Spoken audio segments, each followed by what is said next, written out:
నమస్కారం. ధర్మ సందేహాలు కార్యక్రమానికి స్వాగతం. జ్యోతిషపరమైన ధర్మ సందేహాలను నివృత్తి చేయడానికి మనతో ఉన్నారు ప్రముఖ జ్యోతిష్యులు బ్రహ్మశ్రీ మంతా సూర్యనారాయణ శర్మ గారు. వారిని అడిగి మరిన్ని వివరాలు తెలుసుకుందాం. నమస్కారం. నమస్కారం. నమస్కారం గురుజీ, శుక్ర మహాదశ అనేది వస్తే ఫలితాలు ఎంతో చక్కగా ఉంటాయి, బ్రహ్మాండంగా ఉంటాయి అనేసి అంటూ ఉంటారు అందరూ. అసలు శుక్ర మహాదశ అనేది వస్తే నిజంగానే ఫలితాలు అంత అద్భుతంగా ఉంటాయా? అసలు దాని ఫలితం ఏ విధంగా ఉంటుంది? శుక్ర మహాదశ వస్తే నిజంగానే అద్భుతంగా ఉంది అంటారు. అదైతే సహజంగా నిజంగానే బాగుంటుంది. కానీ ఆ దశ ఒక్కొక్క లగ్నాన్ని బట్టి ఆ దశ యోగిస్తుంది, ఒక్కొక్క లగ్నాన్ని బట్టి అది దూషిస్తుందన్నమాట. అంటే అధోగత స్థితికి వెళ్తుందన్నమాట. ఉదాహరణకి మిథున లగ్నానికి కన్యా లగ్నానికి శుక్రుడు యోగకారకుడు అంటాం, విపరీత రాజయోగకారకుడు అనమాట. అదే మకర కుంభ లగ్నానికి కూడా శుక్రుడు విపరీత రాజయోగం ఇస్తాడనమాట. ఈ లగ్నంలో పుట్టిన వాళ్ళకి ప్రత్యేకించి మనకు ఒక రోజంటా ఉన్న 12 లగ్నాల్లోని అందులో 12 రాశులకి 12 లగ్నాలు ఉన్నాయన్నమాట. సో ఈ 12 లగ్నాల్లో ఎవరైతే మిథున లగ్నం కానీ కన్యా లగ్నంలో పుడతారో వాళ్ళకి శుక్రమహాదశ వచ్చినప్పుడు ఆ శుక్రుడు కూడా సరైన స్థితిలో ఉన్నప్పుడు ఆ విపరీత రాజ్యోగం కనబడుతుందన్నమాట. అయితే ఏంటంటే మనం సాధారణంగా ఇక్కడ చూస్తాం, చాలామంది జ్యోతిషులు కూడా చూస్తాం, వీళ్ళు కూడా తెలియదు కొంతమంది ఏం చేస్తారంటే శుక్రమహాదశ వచ్చింది కదా ఇంకేం బ్రహ్మాండం ఉంటుంది అంటారు అనమాట. ఇట్లా కాదన్నమాట. దీనికి ఎన్నో యాక్టివిటీస్ అన్ని చెక్ చేసుకోవాలి, అనాలిసిస్ చేసుకున్న తర్వాతనే మన ఆ దశ యొక్క ప్రాశస్యం అనేది మనం చెప్పడానికి అవకాశం ఉందన్నమాట. అయితే కొంతమంది మేరకు ఏంటంటే అంతకుముందు ఉండే దశ ఏంటంటే కేతు మహాదశ ఉంటుంది కాబట్టి అక్కడ నుండి అలసిపోయిన వ్యక్తికి ఈ శుక్రమహాదశ రాగానే కొంచెం ఊరటగా ఉండే అవకాశం ఉంటుంది. సో ఈ విధంగా తీసుకున్నప్పుడు అంటే శుక్రుడు అంటే ఇక్కడంటే అన్ని విధాల భోగభాగ్యాలు ఇవ్వడం అనేది, అదేవిధంగా సంసార సుఖం ఇచ్చేవాడు వాడే. అదేవిధంగా ఏంటంటే ఇంటి ఇళ్ళను కూడా శుక్రుడితో సమానంగా మనం చెప్తుంటాం అన్నమాట. చాలా విషయాలు ఇది కూడా మనం చెప్తుంటాం. సో శుక్రుడు అనేవాడు ఏదైనా పాపగ్రహంతో కలిసినప్పుడు ఏంటంటే మనకి ఏంటంటే ఆ భోగాలన్నీ బలహీనపడిపోతాయి అన్నమాట. దానివల్ల అంటే మనం ఎంతో ఊహించుకుని ఎంత కష్టపడినా చూడండి, చాలామంది చాలా కష్టపడతారు, భోగాలు వస్తాయి అనుకుంటా, కానీ ఇవి రాదన్నమాట. తర్వాత అదే స్థితిలో ఉంటారు. దీనికి కారణం అంటే శుక్రుడు ఏ పాపగ్రహంతో కలిసిన ఇబ్బంది అనమాట. శుక్రుడు అదేవిధంగా మంచి గ్రహాలు ఇక్కడ అంటే బుధుడు స్నేహితుడు, శని మిత్రుడు అనమాట. వాళ్ళిద్దరితో కలిసి ఉంటే విపరీత రాజయోగం కూడా ఇస్తుంటారు అనమాట. ఉండే స్థానాన్ని బట్టి కూడా ఇస్తుంటారు. ఈ విధంగా ఏంటంటే మనం వీలైనంత వరకు జ్యోతిష్యాన్ని మనం చూసేటప్పుడు ఏంటంటే శుక్రుడు ఉండే స్థానం, మనకుండే లగ్నము, దాన్ని బట్టి వాడు ఎంతవరకు మనం సపోర్ట్ చేస్తారని చెప్పడానికి అవకాశం ఉంది. ఏదైనప్పటికీ ఈ మీడియా రంగం తీసుకోండి, ఫిలిం ఇండస్ట్రీ తీసుకోండి, లేకపోతే మీరు అన్నట్టుగా కమ్యూనికేషన్ లైన్లో చూసుకోండి, ఫిలిం యాక్ట్రెస్ తీసుకోండి, యాక్టర్స్ని తీసుకోండి, జూనియర్ ఆర్టిస్టులు చూసుకోండి, వీళ్ళందరూ ఏంటంటే శుక్రుడు ప్లస్ రాహు ఈ కాంబినేషన్లోనే సక్సెస్ అవ్వడానికి అవకాశం ఉందని చెప్తామంటే. ఒక డైరెక్టర్ తీసుకున్నా, ఒక ప్రొడ్యూసర్స్ తీసుకున్నా, వీళ్ళందరికీ అంటే ప్రతి ఒక్క జీవితంలో చూసారా ధనం లేనిది ఏమీ లేదంటారే, అలా శుక్రుడు యొక్క ప్రభావం ఎంతో కొంత ఉంటేనే కానీ మనకి మీడియా రంగంలో అంటే ఇలాంటి ఇప్పుడు చెప్పిన రంగాలలో ఆధిపత్యం వహించడం. అంటే ప్రపంచం అంతా ఏలుతుంది ఏంటంటే మీడియా రంగమే కాబట్టి, ఈ కమ్యూనికేషన్ లైన్లో కాబట్టి ఈ శుక్రుడు యొక్క ప్రభావం చాలామంది జీవితంలోని చాలా అద్భుతంగా పనిచేస్తుందని చెప్పడానికి అవకాశం ఉంది. లీలా గారు పాలకొల్లు నుంచి కాల్ చేస్తున్నారండి. లీలా గారు నమస్తే అండి.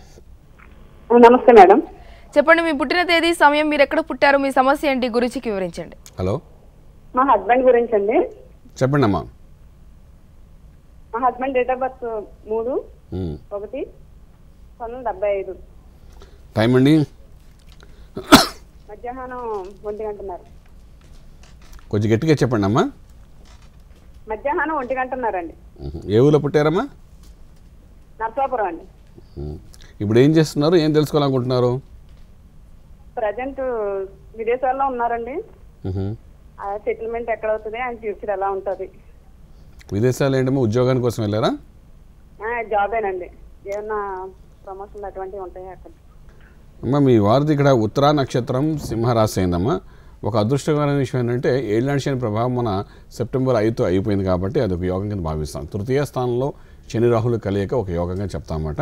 అయితే ఇక్కడ రాహుదశ నడుస్తున్న ప్రస్తుతానికి రాహుదశలో కూడా అంతర్దశలో తీసుకున్నప్పుడు ఏంటంటే చంద్ర ప్రభావం కనబడుతుందన్నమాట. రాహు చంద్రులకు కలియక కొంత వైపరీత్యం అని చెప్పడానికి అవకాశం అనమాట. విదేశాలు ఉన్నప్పటికీ సుమారుగా జూలై ఆగస్టు మధ్యకాలంలోని స్వదేశానికి వచ్చే అవకాశం కూడా సంపూర్ణంగా కనబడుతుంది. అయితే ఇక్కడ లగ్నం కూడా చూస్తే మేషలగ్నం అయింది కూడా. మేషలగ్నానికి అధిపతి కుజుడైనప్పటికీ విపరీత రాజయోగం ఇచ్చేవాడు రవి మాట. సో అంచేత మీరు స్టేటస్, పొజిషన్, సెటిల్మెంట్స్ ఇవన్నిటికీ ఏంటంటే లగ్నానికి దోషం లేదు కాబట్టి డెఫినెట్గా కెంపు అని ఒక రత్నాన్ని కానీ పెట్టుకోవడం ప్రయత్నం చేస్తే ఏ ప్రదేశంలో ఉన్నప్పటికీ దాని తగ్గట్టుగా స్టేటస్, దాని తగ్గట్టుగా సెటిల్మెంట్స్ అనేవి తర్వాత ఏది సవ్యమైన స్థితితో ఏది యోగమో ఆ యోగ స్థితికి తీసుకురావడానికి సంపూర్ణ స్థితి ఏర్పడుతుందన్నమాట. సో కెంపు అనే రత్నమును కూడా ఆదివారం పూట రవివారం సమయంలో పెట్టుకోవడం ప్రయత్నించండి. దీంతో పాటు అంటే ఆదిత్య హృదయ స్తోత్రాలు చదివించమని చెప్పండి. ఈ రెండింటి ప్రభావం వలన 2013 జూలై తర్వాత మార్పులు వస్తాయి. వీలైనంత వరకు ఇండియా రావడానికి అవకాశం ఉంటుంది. అక్కడ నుండి కూడా కుజుడు యొక్క అంతర్దశ అంటే యోగించే దశ లగ్నాధిపతి దశ వస్తుంది కాబట్టి డెఫినెట్గా ఒక స్థిరత్వం ఏర్పడే అవకాశం ఉంది. రాహు తర్వాత గురు మహారదశలోని విపరీత రాజయోగం చూపిస్తుందన్నమాట. అంటే 2014 ఆగస్టు తర్వాత మంచి రాజయోగాలని చూపిస్తాయని చెప్పగలుగుతాం. శ్రీనివాస్ గారు మెదక్ నుంచి కాల్ చేస్తున్నారండి. శ్రీనివాస్ గారు నమస్తే అండి. నమస్కారం అండి. చెప్పండి, మీ పుట్టిన తేదీ, సమయం, మీ సమస్య ఏంటి గురించి వివరించండి. హలో, 20th January 1988 అండి. టైం అండి మార్నింగ్ 9:30 AM అండి, హైదరాబాద్. సరే అండి, ఇప్పుడు ఏం చేస్తున్నారు, ఏం తెలుసుకోవాలనుకుంటున్నారు? యాక్చువల్లీ ఇది మా బ్రదర్ డేట్ ఆఫ్ బర్త్ అండి. తను MBBS అయిపోయింది, పీజీ కోసం ట్రై చేస్తున్నాడు. వస్తుందో రాదు, ఎప్పటి వరకు రావచ్చు అన్నట్టు. అదండి బాబుది ఇక్కడ ఏమండి ఏమైనా దోషాలు ఉన్నాయా లేవా, ఏదైనా పూజలు చేయించాలని. బాబుది ఇక్కడ శ్రవణ నక్షత్రం అయింది, మీ బ్రదర్ది అండి. శ్రవణ నక్షత్రం అయింది, ఇక్కడ మకర రాశి అయింది, లగ్నం కూడా ఇక్కడ కుంభలగ్నం అయిందండి. అయితే ఇక్కడ మనం చూసుకున్న దశ అంతర్దశ ప్రకారం మనం తీసుకున్నప్పుడు ఏంటంటే సుమారుగా జాతకంలోని 98 నుండి రాహు దశ, అందులో కూడా అంతర్దశలో రవి ప్రభావం కనబడుతుందండి. ఈ రవి అనే గ్రహాన్ని లగ్నాన్ని ఏమాత్రం సపోర్ట్ చేయదన్నమాట. అయితే ఏం చేయాలి, రవి గ్రహం దాటిన తర్వాత కొంచెం యోగం వచ్చే అవకాశం. అయితే మీరు దోషాలు ఏమైనా ఉన్నాయా అంటే ఇక్కడ భాగ్య స్థానాధిపతి అయినటువంటి శుక్రుడు చూస్తుంటే ఏదైతే భాగ్యం ఇచ్చి అన్ని రకాల యోగాలు ఇస్తాడో ఆ శుక్రుడు చూస్తే లగ్నంలోనే ఉండడం కొంతవరకు బలం బాగున్నప్పటికీ ధనస్థానంలో గురుడు రాహుతో కలిసి ఉండడం ఒక దోషంగా కనబడుతుందన్నమాట. అంచేత మీరు ఏం చేస్తారంటే ప్రత్యేకించి విష్ణు సహస్రనామ పారాయణ చేయించండి. తర్వాత ఇక్కడ రాహుగ్రహ జపం చేయించండి. తపము, సమారాధన, అవన్నీ చేయించాలన్నమాట. అంటే రాహుగ్రహానికి 18,000 జపము, అందులో 10వ వంతు తర్పణం, 10వ వంతు హోమం, సమారాధన 4గురికి భోజనాలు పెట్టడం అన్నమాట. సో ఇవన్నీ ప్రక్రియ చేసి ఆ తర్వాత ఏంటంటే బాబుకి బుధుడికి సంబంధించిన పచ్చాని రత్నాన్ని, గరుడు పచ్చాని రత్నాన్ని చిటికి వేలు పెట్టించడం ప్రయత్నించండి. ఈ రెండింటికి ప్రభావం వల్ల సక్సెస్ అయ్యే అవకాశం ఉంది. సుమారుగా 2013 సెప్టెంబర్ 30th లోపల మీకు ఈ సీటు పీజీకి ఏదైతే కూడా దానికి అన్ని విధాలైన అనుకూలమైన వాతావరణం ఏర్పడి సక్సెస్ అయ్యే అవకాశం ఉంది. ఏమాత్రం అధిపడకలేదు. ఈ బుధుడు అన్నవాడు ఏంటంటే మెడికల్ రంగానికి ఆధిపత్యం వహిస్తాడు. అదేవిధంగా బుధుడు అన్నవాడు ఈ లగ్నానికి పంచమాధిపత్యం, పంచమం అనేసరికి అష్టైశ్వర్య భోగభాగ్యాలతో మేధస్సు ఇచ్చేవాడు బుధుడే అనమాట. నర్వస్ సిస్టమ్ను కూడా కంట్రోల్ చేసేవాడు బుధుడే మెడికల్ అస్ట్రాలజీ ప్రకారం. సో ఈ విధంగా బుధుడు మనకి ఎప్పుడైతే సంబంధించిన రత్నం మనం పెడతామో ఈ మెడికల్ రంగంలో ఇంకొంచెం స్థాయికి వెళ్ళాలన్న దానికి పూర్తిగా దోహదం చేస్తుందన్నమాట. అంచేత ఇది కనీసం 4 క్యారెట్స్ పెట్టడం ప్రయత్నించండి. గరుడ పచ్చ అని చెప్తున్నాను స్పెసిఫిక్గా, అటువంటి పచ్చ పెట్టడానికి అవకాశం ఉంటుంది. తర్వాత ఇది కూడా ఏంటంటే బుధవారం సమయంలో బుధవారం నాడు ఉదయం 6:30 నుండి 7 గంటల మధ్య కాలంలో పెట్టి మరి ఇంకా తీయకుండా పర్మనెంట్గా చేతికి పెట్టడానికి ప్రయత్నం చేయండి. మెడికల్ రంగంలో ఉన్నారు వీళ్ళు ఏంటంటే ఆపరేషన్స్ చేస్తారు, చేతికి పెడితే ఇబ్బంది అనుకున్నప్పుడు ఏంటంటే ప్రత్యేకించి లాకెట్లా చేసి మెడలో వేయడానికి ప్రయత్నం చేయండి. ఖచ్చితంగా ఈ రత్నం అనేది ఉండడం అవసరం పడుతుంది. పీజీ కోసమే కాదండి, ఆయన చేసే ప్రొఫెషన్ కూడా సక్సెస్ఫుల్ చేయడానికి అది బాగా ఉపయోగపడుతుంది. ఆ ప్రయత్నం చేయండి, మంచి ఫలితాలు ఉంటాయని చెప్తాము. సరళ గారు జగిత్యాల నుంచి కాల్ చేస్తున్నారండి. సరళ గారు నమస్తే అండి. నమస్తే అండి. చెప్పండి, మీ పుట్టిన తేదీ, సమయం, మీ సమస్య ఏంటి గురూజీకి వివరించండి. పుట్టిన తేదీ 24/7/68 అండి. 24/7/68 24/7/68 అండి. టైము 10:55. 68 అండి. అవునండి. 10:50 రాత్రా పగలా? రాత్రి అండి. ఏ ఊళ్ళో పుట్టారమ్మా? రుద్రంగి అండి. ఇప్పుడు ఏం చేస్తున్నారమ్మా, ఏం తెలుసుకోవాలనుకున్నారు? సంతానం అయితే లేదండి. సంతాన విషయం గురించి సరేమ్మా. మీది ఇక్కడ పునర్వస నక్షత్రం అయిందమ్మా. పునర్వస నక్షత్రం మిథున రాశి, లగ్నం కూడా చూసుకుంటే ఇక్కడ మీన లగ్నం, లగ్నంలో రాహు ప్రభావం, పంచమలో శుక్ర రవి కలిసి ఉండడం, శుక్రమాడ్యం ఇంతకుముందు కూడా మనం మాట్లాడుకు. ఇప్పుడు ప్రస్తుతానికి మన ఫిబ్రవరి నెలలో శుక్రమాడ్యం మొదలైందన్నమాట. ఈ శుక్రమాడ్యంలో పుట్టినప్పుడు ఏంటవుతుందంటే శుక్రుడు అన్నవాడు శుక్రకణాలు పెంపొందించేవాడు. అదే శుక్రుడు అన్నవాడు ఏంటంటే అన్ని రకాల సుఖభోగాన్ని ఇచ్చేవాడు. ఇందాక మనం చెప్పుకున్నాము. అటువంటి శుక్రుడు అనే గ్రహం కానీ బలహీనపడితే మనకేంటంటే శుక్రకణాలు బలహీనపడతాయి మన శరీరంలో కూడాను. దానిలో సంతానం కూడా కొంత ఇబ్బంది కలిగే అవకాశం ఉందన్నమాట. మీరు అటువంటి శుక్రమాడ్యంలో పుట్టడము, తర్వాత ఈ రెండు కలిసి పంచమ స్థానంలో రవి శుక్రులు కలిసి ఉండడం కూడా ఒక రకంగా దోషం అని చెప్తామండి. ఈ రెండింటి ప్రభావంలో మీ జాతకంలో కొంత దోషం ఉంది కాబట్టి దాని దోషాన్ని నివృత్తి చేసుకోవడం ప్రయత్నం చేయాలండి. ప్రత్యేకించి భృగు పాశుపత రుద్రహోమం అంటారు. అంటే భృగుడు అంటే ఇక్కడ శుక్రుడు అన్నమాట. శుక్ర సంబంధమైన హోమం మీరు మీ వారు కలిసి చేయడం చాలా అవసరం పడుతుంది. ప్రస్తుతానికి కేతు మహాదశ నడుస్తుంది. అందులో కూడా అంతర్దశలు తీసుకుంటే గురుడు యొక్క ప్రభావం కనబడుతుంది అనమాట. ఇక్కడ గురు కటాక్షం కూడా చాలా అవసరం పడుతుందండి.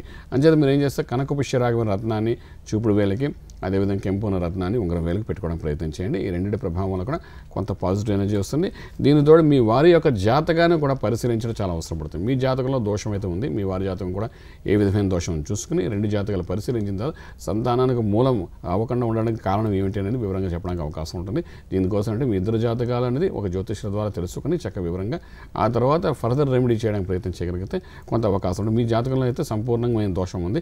ఒకవేళ మీ వారి జాతకంలో దోషం కొంచెం తక్కువ ఉంటే ఏ విధమైన బలోపేతం చేయాలి, ఏ గ్రహ అనుగ్రహం తీసుకోవాలని చూసుకుని ఆ విధంగా ప్రక్రియ చేసుకుంటూ వెళ్తే డెఫినెట్గా దాని యొక్క ఫలితం ఉంటుందని చెప్పగలుగుతాము. నాగేంద్రమ్మ గారు గుంటూరు నుంచి కాల్ చేస్తున్నారండి. నమస్తే అండి. నమస్తే అండి. మా పాప పేరు ప్రత్యూష అండి. చెప్పండి అమ్మా. హలో. మా పాప గురించి తెలుసుకోవాలనుకుంటున్నారండి. చెప్పండి మీ పాప date of birth, time, place చెప్పండి. 28/6/90 అండి. 28/6/1990. 1990. టైం అండి రాత్రి 1:29 అండి. అంటే తెల్లవారితే 29 అమ్మా. తెల్లవారితే 29. అవునండి. ఏ ఊళ్ళో పుట్టిందమ్మా? గుంటూరులోనే. సరే మా పాప గురించి ఏం తెలుసుకోవాలనుకుంటున్నారు?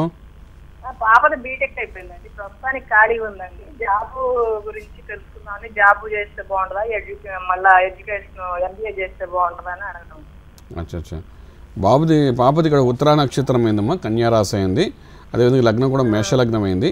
ప్రస్తుతానికి రాహు దశలో అంతర్దశ రాహు ప్రభావం కనబడుతుందమ్మా. ఇక్కడ ఏంటంటే ఈ జాబు కంటే ఉద్యోగం అంటే చదువు కోసం కొంచెం ఫర్దర్ వెళ్ళడానికి ప్రయత్నం చేయగలిగితే బాగుంటుంది.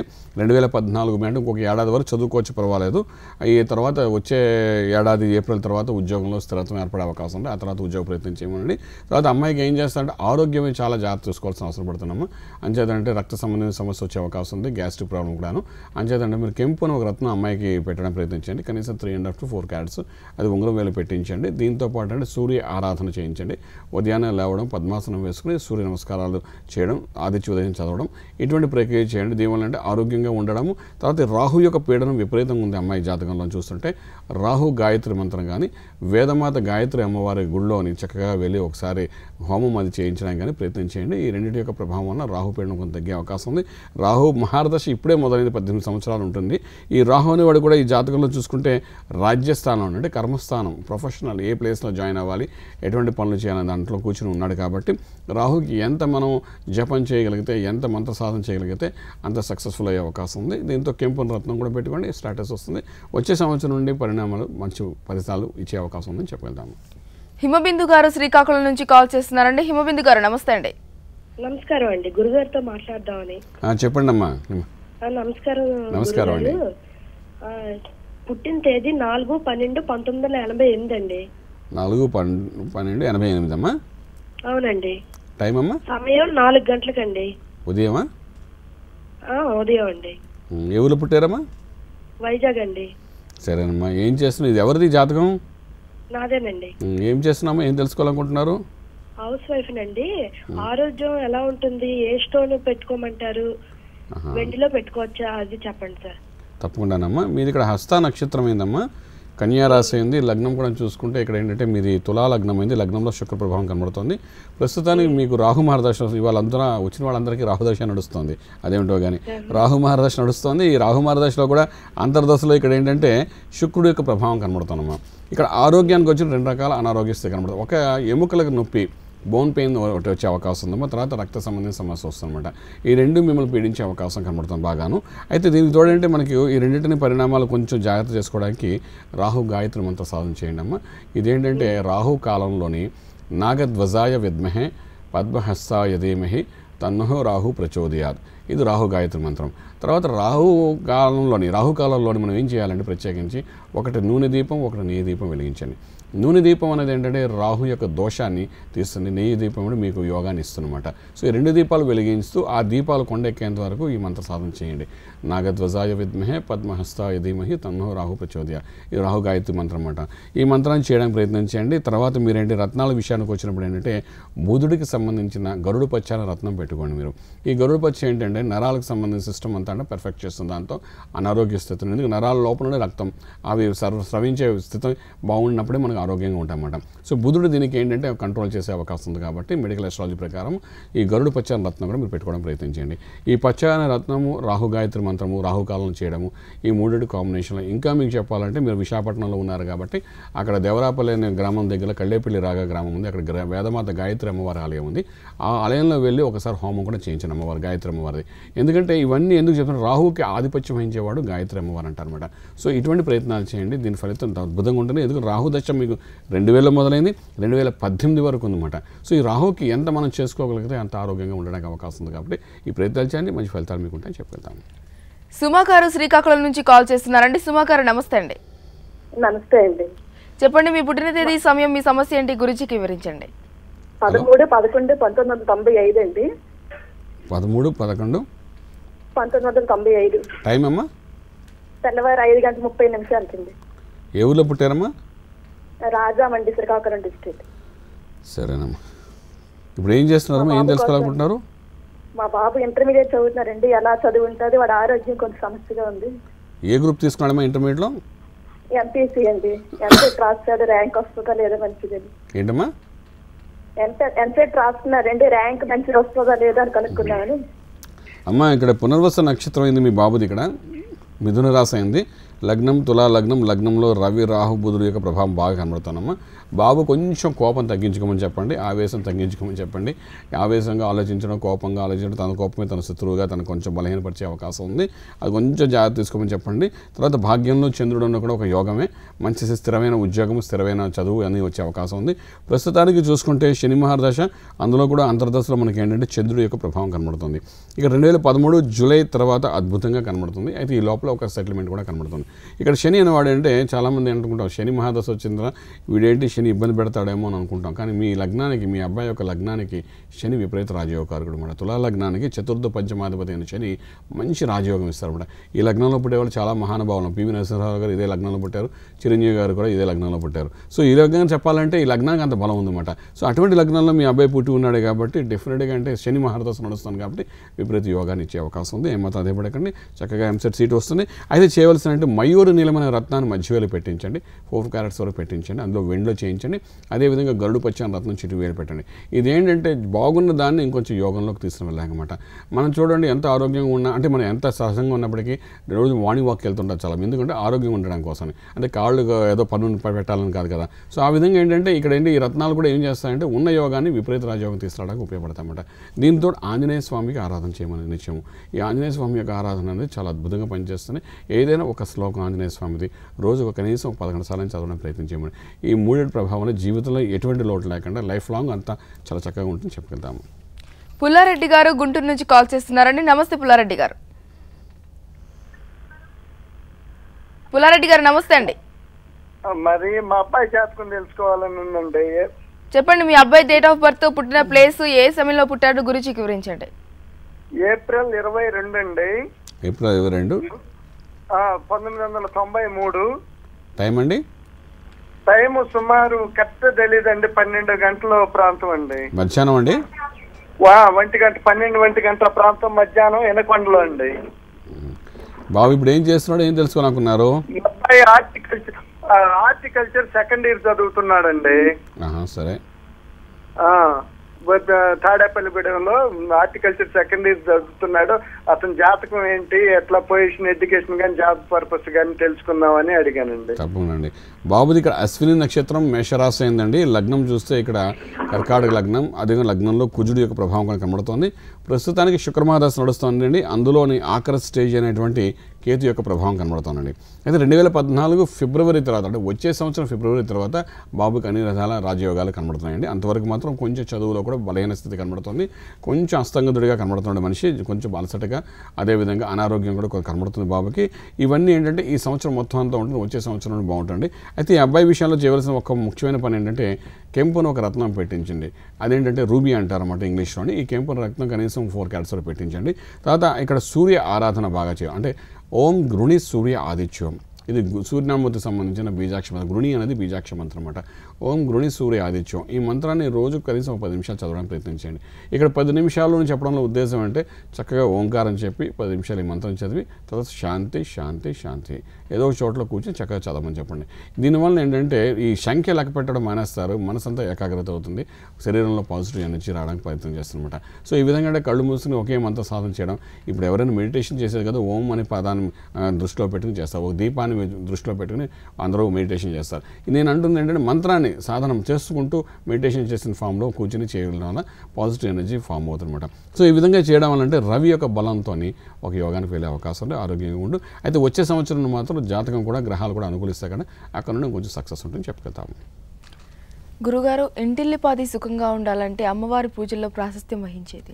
ఇంటిల్లిపాది సుఖము అనేసరికి ఇంట్లో ఎంతమంది ఉన్నా ఎవరున్నా బట్టి ఇంట్లో ఎవరైనా ఒకరు, కనీసం పెద్దవాళ్ళలో ఎవరో తల్లిదండ్రుల్లో ఎవరైనా ఒకరు కానీ ఏంటంటే నిత్యము దీపారాధన అనేది చాలా అవసరం ఉంటుందండి. నిత్యం ఒక సమయంలో దీపారాధన పెట్టడం వల్ల ఏంటంటే దాని ప్రభావం వల్ల చూడండి, మనకు అలవాటైన పని రోజు చేస్తున్నట్టుగానే ఆ చేయడం వల్ల దాని పాజిటివ్ ఎనర్జీ స్టార్ట్ అవుతుందన్నమాట. దీపము ఇక్కడ జ్యోతి వెలుగు చాలామంది చెప్తారు, కానీ దీపం వెలుగంటే చీకటిని పంపించి వెలుగునిస్తుందన్నమాట. అలాగే నెగిటివ్ ఎనర్జీని పంపించి పాజిటివ్ ఎనర్జీ ఇస్తుందన్నమాట. సో అంటే నిత్యము ఈ ఇంట్లో అనేది ఇందాక మనం చెప్పుకున్నప్పుడు రాహు కాలంలో ఏ విధంగా అయితే దీపం గురించి మనం చెప్పుకున్నాము, ఇంటిల్లిపాలైతే అంటే ఇంట్లో ఎవరైతే నిత్యం దీపారాధన చేస్తారో పెద్దవాళ్ళు, వాళ్ళు ఏంటంటే ఉదయాన్నే లేవడం, ఒక సమయాన్ని తీసుకుని 5 గంటల నుండి 6 గంటల మధ్యకాలం సూర్యోదయం కాలం కంటే ముందుగానే లేచి 1 నూనె దీపం 2 నెయ్యి దీపం వెలిగించడం ప్రయత్నించండి. ఈ 2 నూనె దీపంతో వెలిగిన ఆ కొండెక్కే వరకు ఏంటంటే శరీరంలో కానీ మనిషిలో కానీ ఆ ఇంటిలో కానీ ఎటువంటి దోషాలు ఉంటే అవన్నీ పోవడము. తర్వాత నెయ్యి దీపం ఏం చేస్తున్నా ఆ ఇంట్లో ఉన్న వాళ్ళందరికీ యోగాని ఇవ్వడం ప్రయత్నం చేస్తున్నమాట. ఇది సహజంగా ప్రతి ఒక్కరూ సహజంగా చేయడం ప్రయత్నం చేయగలిగితే కొంత దోషం పోవడానికి అవకాశం ఉంటుంది. తర్వాత జ్యోతిషపరంగా కూడా బలాన్ని పెంచుకుంటే ఇంకా అద్భుతంగా ఉంటుంది. దీపారాధన అనేది ప్రాశస్త్యం వహిస్తుంది కాబట్టి ప్రతి ఒక్కరి ఇంట్లో చేయడం ప్రయత్నించండి. అదే మనకు వేరే మతం వాళ్ళు ఉన్నారంటే క్యాండిల్స్ వెలిగించవచ్చు, కానీ మనం హిందూ సాంప్రదాయం హైందవ సాంప్రదాయ ప్రకారం మన దీని మీద విశ్వాసం ఉన్న వ్యక్తులు కాబట్టి ఆ విధంగా దీపారాధన చేయడం వల్ల మంచి ఫలితాలు ఉంటాయని చెప్తాం. మీ అమూల్యమైన సమయాన్ని మాతో కేటాయించి మా ధర్మ సందేహాన్ని నివృత్తి చేసినందుకు ధన్యవాదాలు. నమస్కారం. చూశారు కదండి, ఇది ఈరోజు ధర్మ సందేహాలు కార్యక్రమం. రేపటి ధర్మ సందేహాలు కార్యక్రమంలో మళ్ళీ కలుసుకుందాం. అంతవరకు సెలవు. నమస్కారం.